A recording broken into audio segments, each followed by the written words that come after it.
जिस शादी में मैं दुल्हन बनी वो मेरी नहीं थी।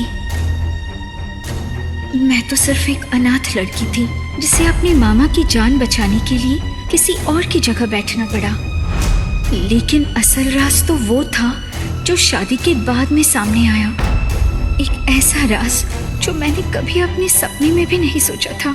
उस रात शहनाइयां गूंज रही थीं। शहर की सबसे शाही बारात दरवाजे पर सजी खड़ी थी। हर तरफ जश्न था, बस एक कमरा छोड़कर, जहां कमरे के अंदर अब तक दुल्हन प्रियंका अपनी ही शादी के लिए तैयार नहीं थी। उसकी आंखों में बेचैनी थी और कदम कमरे में इधर उधर भटक रहे थे। प्रियंका का दिल जोर जोर से धड़क रहा था। तभी दरवाजे पर अचानक दस्तक हुई। प्रियंका चौंक गई और उसने जल्दी से कमरे की लाइट को थोड़ा डिम किया और बेहद सावधानी से दरवाजा खोला। सामने एक लंबा चौड़ा हैंडसम लड़का खड़ा था। अगले ही पल प्रियंका ने उसे झट से अपनी तरफ खींच लिया और दरवाजा बंद कर दिया। प्रियंका ने सनी को कसकर गले लगाते हुए कहा, ओह सनी, शुक्र है तुम वक्त पर आ गए। मैं डर ही रही थी कि कहीं अगर तुम नहीं आए तो आज उस रईसज़ादे अरमान की बीवी बनकर अपनी पूरी जिंदगी बर्बाद न कर लूं। तुम नहीं जानते वो कैसा आदमी है। प्रियंका की बात पूरी होते ही सनी ने उसे थोड़ा अलग किया और कहा, मैं अच्छे से जानता हूँ प्रियंका, इस शहर में शायद ही कोई होगा जो अरमान सिंघानिया के बारे में ना जानता हो, और मैं तो खुद उसके ही ऑफिस में काम करता हूँ। मगर एक बात मेरी समझ से बाहर है, जो आदमी औरत जात से नफरत करता था, जो कल तक शादी के नाम से भी चिढ़ जाता था, वो आदमी अचानक तुमसे शादी करने के लिए कैसे राजी हो गया? इतना कहते हुए सनी एक पल के लिए रुका, फिर गहरी सांस लेते हुए बोला, अगर आज तुमने मुझे फोन करके नहीं बुलाया होता तो शायद मुझे भी यही लगता कि तुम उसकी दौलत के लिए उसे शादी कर रही हो। प्रियंका ने बेबसी से सनी की ओर देखा और आंखें नम करते हुए बोली, नहीं सनी, बात कुछ और ही है, लेकिन मैं अभी तुम्हें वो सब नहीं बता सकती। और इससे पहले कि कोई हमें एक साथ देख ले, हमें यहाँ से भागना होगा, अभी इसी वक्त। इतना कहते ही प्रियंका ने सनी का हाथ जोर से पकड़ा, लेकिन अभी भी प्रियंका का पूरा शरीर डर से थरथरा रहा था, मानो अरमान को लेकर प्रियंका के मन में एक अजीब सा खौफ हो, जैसे सिर्फ वही अरमान के बारे में कोई ऐसा सच जानती हो जो उन दोनों की जिंदगी बदल देने के लिए काफी हो। तभी प्रियंका ने खुद को संभालते हुए हड़बड़ी में कहा, चलो, इससे पहले कि कोई देख ले, हमें अभी इसी पल निकलना होगा। अगर तुम्हारे यहाँ आने की खबर उस शैतान अरमान तक पहुँच गई तो सब खत्म हो जाएगा। सनी का हाथ थामे प्रियंका पीछे वाले दरवाजे की ओर बढ़ चुकी थी कि तभी एक आवाज गूंज उठी, बारात आ चुकी है और आप इस वक्त कहाँ जा रही थी? ये आवाज सुनते ही प्रियंका के कदम वहीं थम गए। उसकी सांस जैसे अटक चुकी थी। वो पलटी तो सामने उसकी कजन आस्था खड़ी थी। आस्था को देखते ही प्रियंका के चेहरे का रंग उड़ चुका था, लेकिन इससे पहले कि आस्था कुछ कर पाती, प्रियंका और सनी तेजी से भागते हुए घर के पिछले दरवाजे से निकल गए। उधर मंडप में शादी के शोर के बीच प्रियंका दीदी! अरमान सिंघानिया दूल्हे के जोड़े में बैठा था, लेकिन नजरें फोन और लैपटॉप पर टिकी थीं, जैसे ये कोई डील हो, शादी नहीं। कि तभी कुछ लोग आपस में बातें करते हुए बोले, शादी के दिन भी इस आदमी को काम से फुर्सत नहीं। आखिरकार सिंघानिया इंडस्ट्रीज का इकलौता वारिस है। लेकिन अब तक ये समझ में नहीं आया, अरमान सिंघानिया ने एक मिडिल क्लास लड़की को ही अपनी पत्नी बनाने का फैसला क्यों लिया? इस शादी को लेकर लोग तरह तरह की बातें कर रहे थे। जल्द से जल्द दुल्हन को बुलाया जाए। दुल्हन का नाम सुनते ही एक औरत 2-3 लड़कियों को साथ लेकर दुल्हन के कमरे की तरफ बढ़ी। अरे आप लोग बैठिए, मैं खुद अपनी बेटी को लेकर आता हूँ, बस थोड़ी सी तैयारी बाकी है। मनोज ने बात वहीं खत्म कर दी और सबको दोबारा मंडप की तरफ भेज दिया, क्योंकि आस्था उसे पहले ही सच बता चुकी थी कि प्रियंका भाग चुकी है। लेकिन इस पूरे हंगामे को मंडप से कुछ दूर खड़ा एक शख्स बहुत ध्यान से देख रहा था, जिसकी अनुभवी आंखें होने वाली अनहोनी को भांप चुकी थी। ये शख्स और कोई नहीं बल्कि अरमान के दादाजी आलोक सिंघानिया थे, जिनके एक फैसले पर ये रिश्ता तय हुआ था। आलोक जी को पूरा यकीन हो चला था कि यहाँ कुछ तो गड़बड़ है, इसलिए बिना किसी को भनक लगे वो तेज कदमों से दुल्हन के कमरे की ओर बढ़े। दरवाजे के पास पहुँचते ही उन्हें किसी के रोने की आवाज सुनाई दी। ये सब क्या हो रहा है यहाँ? ये लड़की कौन है? इस तरह से रो क्यों रही है? प्रियंका कहाँ है? पंडित जी कब से आवाज लगा रहे हैं? जवाब दीजिए। इतना सुनते ही प्रियंका के माता पिता मनोज और सीमा सिर झुकाए खड़े रह गए। कमरे में एक भारी खामोशी छा गई। तभी सीमा आगे बढ़ी और कांपती हुई आवाज में बोली, सर, हम बहुत खुश थे। इतने बड़े घर में हमारी बेटी की शादी हो रही थी, इसलिए हमने गांव से अपनी ननद की बेटी आस्था को बुला लिया। उसके माँ बाप एक एक्सीडेंट में मर चुके थे। सोचा शादी में हाथ बटा लेगी। हल्दी मेहंदी हर फंक्शन में उसने काम किया। लेकिन आज जब हमने प्रियंका को बुलाने भेजा तो यही लड़की आकर बोली, दुल्हन कमरे में है ही नहीं। इसी ने प्रियंका को भगाया है।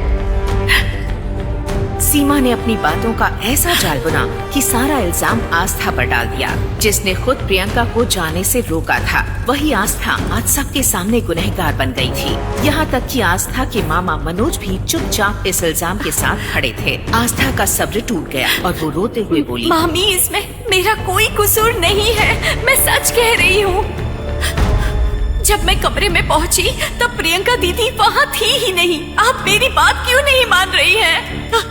आंसुओं से भरी आस्था की आंखें उसकी बेगुनाही चीख चीख कर कह रही थी। फिर भी कोई उसका यकीन करने को तैयार नहीं था कि तभी आलोक सिंघानिया का गुस्सा जैसे आग बनकर फूटा। हमें ये सब नहीं सुनना मनोज। एक मामूली अकाउंटेंट होने के बावजूद हमने तुम्हारी बात मानी। सिंघानिया एम्पायर की सबसे बड़ी डील तुम्हारे नाम की। अपने पोते अरमान की शादी तुम्हारे बेटी से तय की। रिश्ता, रुतबा, सम्मान सब दिया हमने। बारात दरवाजे पर खड़ी है और तुम कह रहे हो कि दुल्हन गायब है। मुझे लगता है तुम्हारी नीयत बदल गई है मनोज। आलोक सिंघानिया का अरमान चूर चूर हो चुका था, क्योंकि उसके एक लौते पोते अरमान की होने वाली दुल्हन प्रियंका शादी से ठीक पहले घर छोड़कर चली गई थी। और उसी पल मनोज, प्रियंका के पिता और सिंघानिया हाउस के पुराने अकाउंटेंट सिचुएशन को संभालते हुए बोले, सर, आप गलत समझ रहे हैं। मेरी बेटी प्रियंका अपनी मर्जी से गई है। मुझे सच में कुछ नहीं पता, लेकिन मैं अपने वादे का पक्का आदमी हूँ। अगर प्रियंका नहीं तो मेरी भांजी आस्था यही बनेगी अरमान की दुल्हन। ये सुनते ही आस्था का दिल कांप उठा। नहीं मामा, आप कुछ भी कह लो, मगर मैं ये शादी नहीं कर सकती। अगर मैं इस घर से चली गई तो मेरा वो सपना अधूरा रह जाएगा, सब खत्म हो जाएगा मामा, मैं बर्बाद हो जाऊंगी। करमजली, तू ये क्या कह रही है? तुझे सिर्फ अपनी पड़ी है। तुझे पता है ना, अगर आज शादी नहीं हुई तो वो लोग तेरे मामा को मार डालेंगे। तुझे मैं जिंदा नहीं छोड़ूंगी। आस्था, तुम्हारी मामी ठीक कह रही है। प्रियंका अपनी मर्जी से गई होगी, लेकिन मुसीबत में हमें तुमने डाला है। तुमने ही उसे भागने में मदद की होगी, तो अब तुम ही इस मुसीबत से हमें निकालोगी। आस्था अपने ही रिश्तेदारों के कहे हुए उन जहरीले शब्दों से कांप उठी। हर शब्द उसके सीने में नस्तर की तरह चुभ रहा था। इससे पहले कि वो खुद को संभालती, अचानक आलोक सिंघानिया ने कहा, अब और कोई बहाना नहीं। बताओ, इस शादी के बदले तुम्हें क्या चाहिए? जो मांगोगी दूंगा, पर एक बात याद रखना, आज बारात वापस नहीं जानी चाहिए।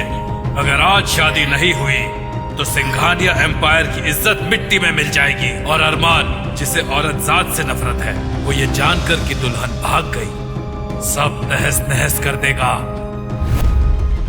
अरमान का नाम सुनते ही कमरे में हर कोई कांप उठा, क्योंकि अरमान सिंघानिया सिर्फ नाम नहीं, एक आंधी था जिसके गुस्से से पूरा शहर थरथरा जाता था। आस्था समझ चुकी थी कि इस शादी को रोकना अब लगभग नामुमकिन है। बेबस होकर उसने अपने ही सपनों का गला घोंट दिया और चुपचाप दुल्हन का लाल जोड़ा पहन लिया। कुछ ही मिनटों में आंखों में आंसू लिए शादी के मंडप में बैठ गई, लेकिन वहां जो नजारा उसे दिखा उसके होश उड़ गए। चारों तरफ शहनाइयां बज रही थीं और बीच में अरमान अपने लैपटॉप पर काम कर रहा था। ये कैसा आदमी है? कौन अपनी ही शादी में ऑफिस का काम करता है? अगर शादी करनी ही नहीं थी तो फिर ये जबरदस्ती क्यों? ये सब देखकर आस्था बहुत हैरान थी। जो भी हो, एक बात याद रखना, ये बात अरमान को कभी पता नहीं चलनी चाहिए कि तुम कौन हो। आस्था ने बिना कुछ कहे हाँ में सिर हिला दिया। सबके सामने आस्था एक परफेक्ट दुल्हन बनी रही, लेकिन अंदर से डर, कंफ्यूजन और गिल्ट से टूटी हुई एक लड़की थी। फिर आखिरकार विदाई का वक्त आया। कार का दरवाजा घर छोड़कर चली गई थी। पहली बार अरमान के बिल्कुल पास बैठी थी। उसका दिल जोर जोर से धड़क रहा था। अब घूंघट रखने की जरूरत नहीं। मैं जानता हूँ कि तुम प्रियंका नहीं हो, उसकी छोटी बहन आस्था हो। ये सुनते ही आस्था का चेहरा सफेद पड़ गया। उसकी सांसें अटक गई। तभी अरमान ने आस्था के करीब जाकर धीरे से उसके कानों में फुसफुसाते हुए कहा, सच कहूँ तो अच्छा ही हुआ कि प्रियंका भाग गई, क्योंकि असल में मैं उसे नहीं बल्कि तुम्हें अपनी दुल्हन बनाना चाहता था। आस्था की सांसें थम गईं। ये सब सुनकर उसके दिमाग में हजारों सवाल उठ खड़े हुए। क्या? लेकिन ये कैसे हो सकता है? मैं तो अरमान से कभी मिली भी नहीं, तो वो मुझसे ही शादी क्यों करना चाहता था? तभी मैंशन पर कुछ गाड़ियों का काफिला आकर रुका। अरमान एक बार फिर से सिंघानिया मैंशन में एंट्री कर चुका था। आस्था की मामी ने आस्था को घूंघट उठाने से सख्त मना किया था कि वो किसी भी कीमत पर घूंघट नहीं उठाएगी जब तक कि वो अपनी ससुराल नहीं पहुंच जाती, और आस्था ने ठीक ऐसा ही किया था। आस्था को कार से उतारने वाला वहाँ कोई नहीं था। तब एक नौकर ने आस्था के लिए कार का दरवाजा खोल दिया। आस्था नीचे उतर गई, लेकिन उसने घूंघट ओढ़ रखा था, इसीलिए उसे रास्ता समझने में मुश्किल हो रही थी। उसने हल्का सा घूंघट उठाकर नासमझी में इधर उधर देखने की कोशिश की, लेकिन उसे सिर्फ और सिर्फ मार्बल का फर्श ही दिखाई दे रहा था। उसके अलावा उसे कुछ और नजर नहीं आ रहा था। तब अचानक दादाजी आए। उन्होंने देखा कि आस्था पीछे रह गई और अरमान लंबे लंबे कदमों से चलता हुआ मैंशन की ओर जा रहा है। दादाजी ने आवाज लगाते हुए कहा, अरमान ठहरो, तुम इस तरह से बिना दुल्हन के मैंशन में एंट्री नहीं कर सकते हो। जाओ, दुल्हन को भी अपने साथ अंदर लेकर आओ। दादाजी की बात सुनकर अरमान ने अपने दादाजी की ओर देखा, लेकिन इस वक्त वो मजबूर था, क्योंकि अरमान ने खुद ही अपने दादा से वादा किया था कि इस शादी में उसके दादाजी उससे जो कुछ भी कहेंगे वो वही करेगा। वो चिढ़ता हुआ सीधा आस्था के पास जाकर खड़ा हो गया और आस्था की ओर गुस्से से देखकर बोला, क्या तुम थोड़ा सा तेज नहीं चल सकती, या तुम्हें चलना ही नहीं आता है? उसने आस्था का हाथ कसकर पकड़ लिया और उसे लगभग घसीटते हुए सिंघानिया मैंशन के अंदर लेकर जाने लगा।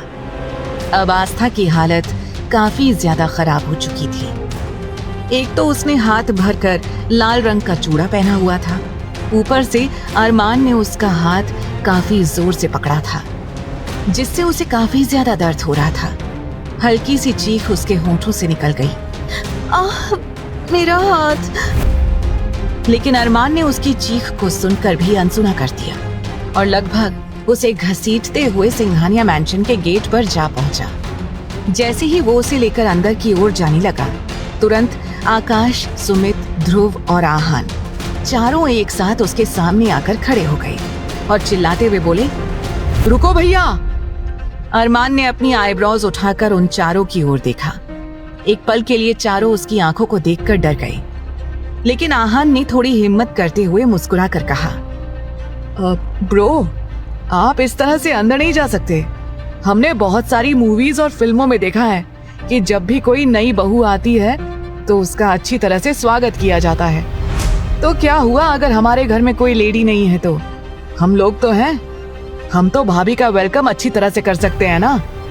अब जैसे ही आहान ने ये कहा, अरमान गुस्से से उसकी ओर देखकर बोला, लगता है कुछ ज्यादा ही छूट दे दी है मैंने तुम्हें। तुमने बहुत कॉलेज का बहाना बना लिया।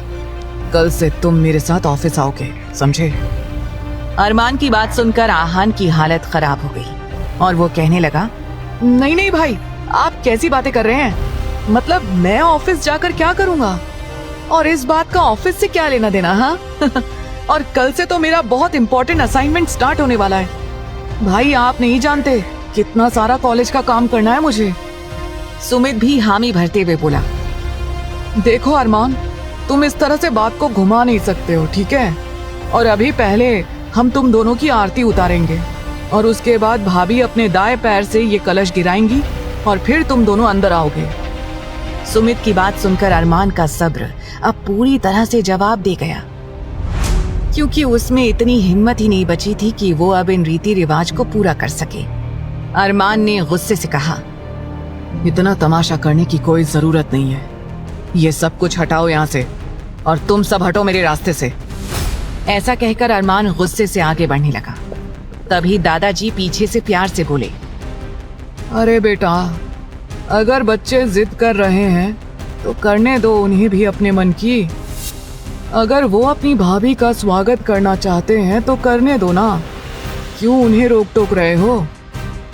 तब अरमान गुस्से से दादाजी की ओर मुड़ा और बोला, दादाजी, मेरी शर्त सिर्फ शादी तक की थी, और अब शादी हो चुकी है तो अब आपकी किसी भी तरह की कोई फरमाइश मानने या सुनने का मेरा कोई इरादा नहीं है। अपनी बात खत्म कर अरमान ने आस्था का हाथ वहीं दरवाजे पर झटक दिया और उसे छोड़कर खुद लंबे लंबे कदमों को बढ़ाता हुआ सीधा अपने कमरे की ओर चला गया। सभी लड़के वहां खड़े बस उसे जाते हुए देखते रह गए। सभी को रह रहकर अपनी भाभी, जो नई नवेली दुल्हन थी, उस पर तरस आ रहा था। अब आलोक जी भी चुप हो गए, क्योंकि वो अपने अकड़ू पोते को अच्छी तरह से जानते थे कि उनका पोता कितना ज्यादा अकड़ू और जिद्दी था, और कितनी मुश्किल से उन्होंने अपनी बीमारी के चलते जैसे तैसे अरमान की शादी करवा दी। लेकिन अब वो समझ चुके थे कि उनका पोता उनकी कोई भी बात मानने वाला नहीं था। इसीलिए अब वो सीधा अपने कमरे की ओर बढ़ने लगे। लेकिन फिर वो उन चारों लड़कों की तरफ देखकर ऑर्डर देते हुए बोले, बहू को गृह प्रवेश के बाद आराम से ले जाकर अरमान के कमरे तक छोड़ आओ। ये कहकर दादाजी वहां से चले गए। अब आस्था के गृह प्रवेश की सारी जिम्मेदारी उन चारों को मिल चुकी थी। आस्था दरवाजे पर खड़ी हुई अपनी उंगलियों को मरोड़ने लगी, क्योंकि उसे समझ में नहीं आ रहा था कि वहां आखिरकार हो क्या रहा था, क्योंकि वो किसी को देख नहीं पा रही थी। और अभी कुछ देर पहले अरमान का गुस्से में दादाजी को पलटकर जवाब देना सुनकर आस्था के मन में अरमान की एक जिद्दी, गुस्सैल और अकड़ू की छवि बननी शुरू हो गई थी। अरे यार, अब क्या करें? अरमान ऐसे कैसे चला गया? अब भाभी का क्या बेचारी ऐसे ही खड़ी रहेंगी? तभी आहान थोड़ा सा आगे आया और प्यार से बोला, भाभी देखो, अब यहाँ पर कोई नहीं है। ना तो यहाँ आपका पति है और ना ही आपके दादा ससुर हैं। तो अब आप अपना ये लंबा सा घूंघट हटा सकती हो। आकाश ने भी जल्दी से कहा, हाँ भाभी, आप अपने आप को इस भारी भरकम घूंघट से आजाद कर सकती हो। आस्था को समझ में नहीं आ रहा था कि वो क्या करे। वो मन ही मन बोली, मामी जी ने घूंघट उठाने से मना किया था, तो फिर ये लड़के मुझे घूंघट उठाने को क्यों कह रहे हैं? वैसे भी आस्था जिस गांव से थी, उस गांव में लड़कियों का किसी लड़के से बात करना भी बहुत बड़ा जुर्म माना जाता था। और यहाँ तो 4 लड़के उसकी आंखों के सामने खड़े थे, जो उसे अपना घूंघट उठाने के लिए कह रहे थे। अब तो आस्था की हालत और भी ज्यादा खराब हो गई। तब अचानक आहान आगे बढ़ा और बोला, भाभी देखिए, वैसे तो ये घूंघट उठाने की रस्म का काम भैया को करना चाहिए, लेकिन हम क्या करें? भैया तो इस वक्त यहाँ है ही नहीं। तो अगर आप इजाजत दें तो क्या ये काम हम कर दें? ध्रुव ने उसे डांटते हुए कहा, तू क्या बेशर्मी भरी बातें कर रहा है भाभी से? ये हक सिर्फ और सिर्फ भाई का है, और ये हक हम भैया से नहीं छीन सकते हैं, समझा तू? और पगले, थोड़ा सा सोच समझ कर बोल। ये भाभी है, हमारी भाभी। तू इस तरह से भाभी के बारे में बकवास नहीं कर सकता है। आहान उदास हो गया और बोला, यार तू भाभी के सामने मेरा कचरा क्यों कर रहा है? उन्हें क्या लगेगा कि उनका देवर एक नंबर का लड़की बाज है, छिछोरा है। तुझे मेरे बारे में ऐसी बातें नहीं करनी चाहिए। ध्रुव ने हंसते हुए कहा, अभी फिलहाल दादाजी ने हमें जो काम दिया है वो करते हैं। हमें भाभी को भाई के कमरे तक पहुंचाना है। अब मेरी प्यारी भाभी, आप अपने दाएं पैर से इस कलश को गिरा दीजिए और अंदर आ जाइए। आस्था ने हल्का सा घूंघट जैसे ही हटाया, उसे नीचे उसके पैरों के पास एक कलश दिखाई दिया। पहले तो वो सोचती रही कि वो उनकी बात माने या ना माने, लेकिन वो इस तरह से पूरी रात घर के बाहर भी खड़ी नहीं रह सकती थी। इसीलिए उसने जल्दी से अपने दाएं पैर के अंगूठे से उस कलश को गिरा दिया, क्योंकि वो भी जल्द से जल्द इस सिचुएशन से निकलना चाहती थी। वैसे भी ये शादी का जोड़ा इतना ज्यादा भारी था कि उसे अब सांस लेने में भी परेशानी होने लगी थी। और फिर यहाँ तो आस्था की मुश्किलें कम होने का नाम ही नहीं ले रही थी। उसे चारों तरफ सिर्फ आदमी ही नजर आ रहे थे, कोई भी औरत उसे दिखाई नहीं दे रही थी। इसीलिए उसे अब काफी ज्यादा डर लगने लगा। जैसे ही आस्था ने वो कलश गिराया तो चारों ओर से तालियां बजने लगी। ध्रुव सीटी मारते हुए बोला, वाह भाभी, आपने तो कमाल ही कर दिया। आपने बिल्कुल परफेक्टली कलश गिराया है, ऐसे ही हमने टीवी में भी देखा था। ध्रुव की बात सुनकर ना चाहते हुए भी आस्था के होठों पर हल्की सी मुस्कुराहट आ गई। तभी सुमित और आकाश दोनों आगे आए और बोले, भाभी आप इन दोनों की बकवास छोड़िए, आप आइए, हम आपको भाई के कमरे तक लेकर चलते हैं। आस्था का दिल जोरों से धड़कने लगा, क्योंकि अभी तक उसने अरमान को देखा भी नहीं था और अरमान की बातों से ये साफ पता चल रहा था कि अरमान इस शादी से खुश नहीं था। इसीलिए आस्था उस कमरे में जाना तो नहीं चाहती थी, लेकिन फिलहाल वो इन लोगों को मना कैसे करे उसे समझ में नहीं आ रहा था, क्योंकि ये सारे ही लोग उसके लिए अजनबी थे। आस्था ने अपनी गर्दन हाँ में हिला दी। ये देखकर चारों अलग अलग तरह की शक्लें बनाने लगे। आहान धीमी आवाज में बोला, हम तो समझ रहे थे कि हमारी भाभी काफी ज्यादा शर्मीली किस्म की है, लेकिन भाभी तो भाई के कमरे में जाने के लिए बेचैन हो रही हैं। देखा अभी कैसे भाभी ने हाँ कह दिया है। आहान की बात सुनकर आस्था को घबराहट होने लगी। वो मन ही मन बोली, ये कैसे लोग हैं? अभी खुद ही तो कमरे में जाने के लिए कह रहे थे और अब ये कह रहे हैं। आस्था के मुंह से अचानक निकला, नहीं नहीं, आप लोग गलत समझ रहे हैं। आस्था की हड़बड़ाहट देखकर वो चारों जोरों से ठहाका मारकर हंसने लगे। ध्रुव बोला, भाभी प्लीज प्लीज आप बुरा मत मानिए, हम तो सिर्फ आपकी थोड़ी सी टांग खींच रहे थे। अच्छा आप आइए, वैसे भी इतने दिनों से आप शादी के फंक्शंस में बिजी होंगी और काफी ज्यादा थक गई होंगी। आप चलिए और जाकर आराम कीजिए। ऐसा कहकर उन लोगों ने आस्था को अंदर आने के लिए रास्ता दिया। अपना कदम आगे बढ़ाने से पहले आस्था ने हिम्मत करते हुए कहा, क्या आप लोग मुझे किसी दूसरे कमरे में नहीं छोड़ सकते? आस्था ने ये बात इतने प्यार से कही थी कि वो चारों एक दूसरे की शक्ल देखने लगे और तभी सुमित आस्था को समझाते हुए बोला, भाभी आपकी शादी अरमान सिंघानिया से हुई है। अगर आप इस तरह से दूसरे कमरे में जाने की बात करेंगी तो वो हम चारों को गोली से उड़ा देगा। और अभी फिलहाल हमारा इरादा बिल्कुल भी मरने का नहीं है, क्योंकि अभी तो हम छोटे से बच्चे हैं और अभी तो हमने शादी भी नहीं की है, फर्स्ट किस भी नहीं किया है, कुछ भी नहीं किया है जिंदगी में। इसीलिए अभी आपको भाई के कमरे में ही जाना होगा भाभी। जैसे ही सुमित ने बेचारगी से ये सब कहा, आस्था खिलखिलाकर हंसने से खुद को रोक नहीं पाई। अब आस्था को हंसते हुए देखकर वो चारों भी मुस्कुराने लगे, क्योंकि आस्था की हंसी बहुत प्यारी थी। उन्हें ऐसा लगा मानो उनके कानों में किसी ने घुंघरू बजा दिए हों। आहान आस्था की तारीफ करते हुए बोला, वाह भाभी आपकी हंसी तो बड़ी प्यारी है। पता नहीं आप इतना ये लंबा सा घूंघट कब हटाएंगी और हम आपको कब देखेंगे। वैसे भी जब भाई आपको देखने के लिए गए थे तब भी वो हमें साथ लेकर नहीं गए थे और बस अब सीधा शादी में हमें लेकर गए। हमने तो आज तक आपको देखा ही नहीं है। तभी आकाश आहान को टोकते हुए बोला, अरे बस बस देर हो गई है, तुम लोग भाई भाभी की पहली रात बेकार मत करो। और वैसे भी हम लोगों को जो पार्टी करनी है उसका क्या, दादाजी ने पहली बार हमें पार्टी करने की परमिशन दी है, भूलो मत। इस तरह से टाइम वेस्ट करके खुद का ही नुकसान होगा। वो लोग आस्था को अरमान के कमरे तक ले गए। उन्होंने कमरे का दरवाजा खोला, लेकिन उन्हें अंदर से कोई आवाज नहीं आ रही थी। ध्रुव फुसफुसाते हुए बोला, लगता है भाई सो गए हैं, वैसे भी वो काफी ज्यादा थक गए थे। तभी आकाश ने अंदर झांक कर देखा और हैरानी से बोला, लेकिन अंदर तो कोई है ही नहीं। अरमान कहाँ गया? लगता है वो स्टडी रूम में होगा। सुमित ने अपने माथे पर हाथ मारते हुए कहा, भाई आज के दिन भी काम ही कर रहे हैं, अपने काम से एक दिन का तो ब्रेक लेना चाहिए था ना। हद होती है यार, किसी को इतना ज्यादा भी वर्कहोलिक नहीं होना चाहिए। चलो कोई नहीं, अब भाभी आ गई हैं, सब सही हो जाएगा। ऐसा कहकर वो चारों मुस्कुराकर घूंघट में खड़ी हुई आस्था को देखने लगे। अब आस्था को अपने ऊपर एक नहीं बल्कि 8 नजरें महसूस होने लगी। वो और भी ज्यादा असहज हो गई। ध्रुव ने आस्था की सिचुएशन समझ ली और तीनों को डांटते हुए बोला, अरे यार, अब अपनी फालतू की बकवास बंद करो।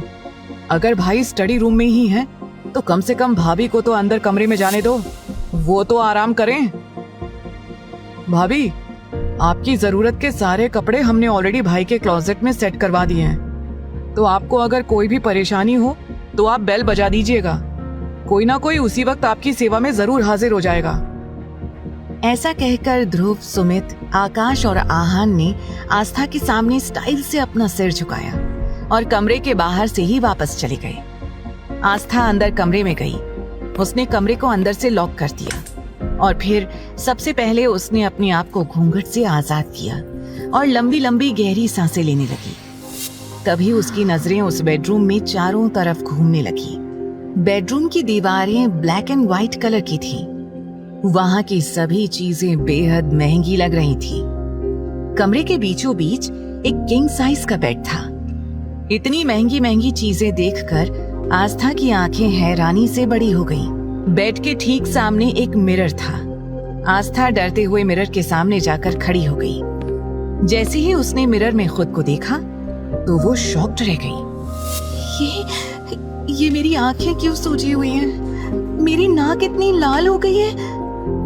थोड़ी देर तक वो खुद को मिरर में निहारती रही। तभी जैसे उसे होश आया, ये मैं क्या कर रही हूँ?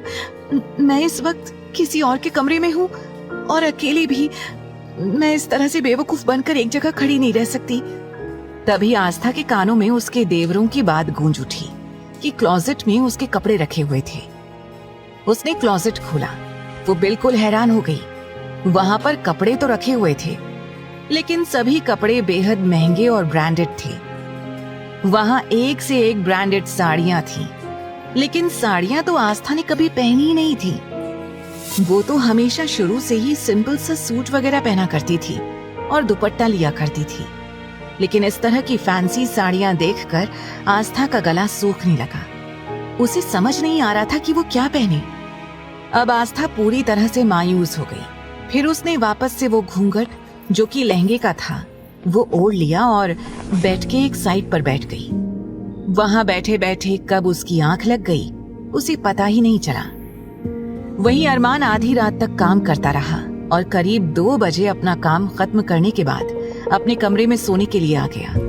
लेकिन जैसे ही उसने दरवाजा खोलने की कोशिश की तो उसे एहसास हुआ कि उसका कमरा अंदर से लॉक्ड था। वो झल्लाते हुए बड़बड़ाया, ये कमरा लॉक किसने किया है? लेकिन अगले ही पल अरमान का चेहरा गुस्से से तमतमाने लगा, क्योंकि ऐसा पहली बार हुआ था कि अरमान को उसका कमरा लॉक्ड मिला था। उसने जल्दी ही अपने फिंगरप्रिंट लॉक का इस्तेमाल करते हुए अपना रूम खोल लिया, क्योंकि अरमान का रूम, उसका घर उसके कंट्रोल में था। वो जब चाहे किसी भी जगह पर बिना किसी की परमिशन के आ जा सकता था। और फिर ये तो उसका कमरा था, जो उसने खुद अपने मुताबिक डिजाइन करवाया था। जैसे ही वो अपने कमरे में अंदर आया, उसने देखा कि बेड के एक कोने पर आस्था लेटी हुई थी। उसका चेहरा पूरी तरह से कवर्ड था। अरमान ने नफरत से उसकी ओर देखा और अगले ही पल अपना मुंह मोड़ लिया। अरमान गुस्से में दांत पीसते हुए बोला, दादाजी को इसे मेरे कमरे में नहीं भेजना चाहिए था। मैंने ये शादी सिर्फ नाम के लिए की है। ये मेरे कमरे में या मेरी जिंदगी में नहीं रह सकती है, कभी नहीं। अरमान का तो दिल किया कि अभी और इसी वक्त इस लड़की को उठाकर वहां से बाहर फेंक दे, लेकिन उसे सोता हुआ देखकर उसने ऐसा कुछ नहीं किया। अरमान के लिए आस्था के साथ एक बेड पर सोना पॉसिबल नहीं था, और अपने कमरे के अलावा अरमान को कहीं और नींद भी नहीं आती थी। अब अरमान पूरी तरह से उलझन में फंस गया था।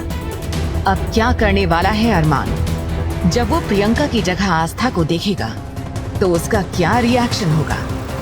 इनकी पहली रात यादगार बनेगी या ये इनके साथ की आखिरी रात बन जाएगी? आगे की कहानी जानने के लिए देखें अगला एपिसोड सिर्फ पॉकेट एफएम के यूट्यूब चैनल पर। और तेरे इश्क में के सारे एपिसोड्स को सुनने के लिए डिस्क्रिप्शन में दी लिंक से डाउनलोड करें पॉकेट एफएम ऐप।